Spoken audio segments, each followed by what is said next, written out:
So we've removed the filters, the fuel,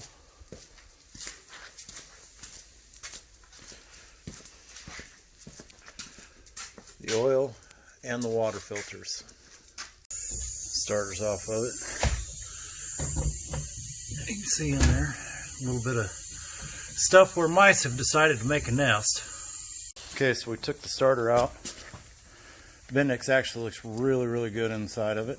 Maybe a little bit of wear on it, but it looks good. Okay, so we just got the clutch pack, pressure plate, clutch plates out of it. The flywheel looks really good. Still shiny where the pads were. That was the next part off. Next item we're going to take out is the flywheel. There are 6 bolts that hold it and 7/8. We're getting ready to take it out. Alrighty, so we got the flywheel off.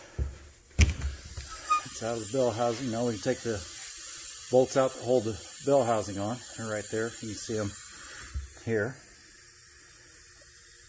and there.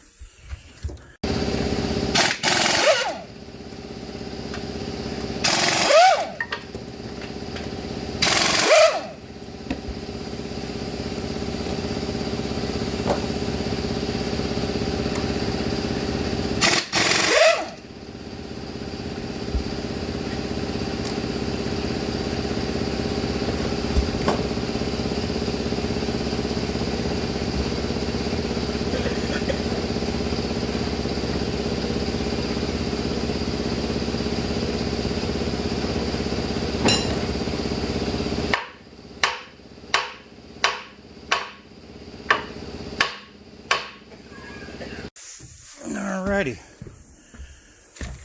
got the bell housing off. There's the back end of the crank. Alright, so we pulled the timing wheel off the accessory drive. And we pulled the harmonic balancer off. I had to use a gear puller to get that timing wheel off. We started with a 1/2 inch snap-on.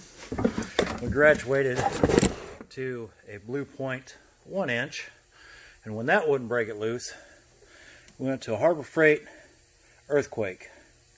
You want a good 1 inch impact, right there she lays. That has a lot of torque. It will bring it off. Alrighty, so she is out of the trailer, sitting on blocks. Took the oil pan off of it. Just to recap, all the parts we've taken off of it.